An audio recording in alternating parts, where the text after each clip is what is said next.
আমরা গণঅভ্যুত্থানের মধ্যে থেকে উঠে আসা একটা দল, জাতীয় নাগরিক পার্টি। জনগণের প্রত্যাশা আমাদের প্রতি অনেক।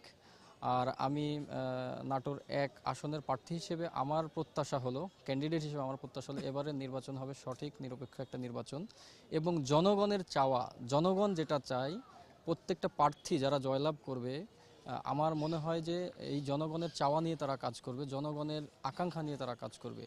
আর কোনো জনগণকে কোনো ক্যান্ডিডেট বা কোনো প্রার্থী বা কোনো নেতা বা নেত্রীর কাছে গিয়ে পদলেহন করতে হবে না। আমি অ্যাজ এ ক্যান্ডিডেট হিসেবে আমার প্রত্যাশা এটাই থাকবে যে একজন জনগণের যে চাওয়া যে পাওয়া, সেই চাওয়া এবং পাওয়াটা একেবারে যে জনপ্রতিনিধি হিসেবে আসবে সে সঠিকভাবে পূরণ করবে, জনসার্বভৌমত্ব নিয়ে কাজ করবে। আমার মনে হয় প্রত্যেকটা প্রার্থীর মনোভাব যদি এরকম থাকে যে আমরা জনগণকে নিয়ে কাজ করব, জনগণই সকল ক্ষমতার উৎস, তাহলে আমাদের এই দেশ বদলাবে, দেশ পুনর্গঠন করা সম্ভব।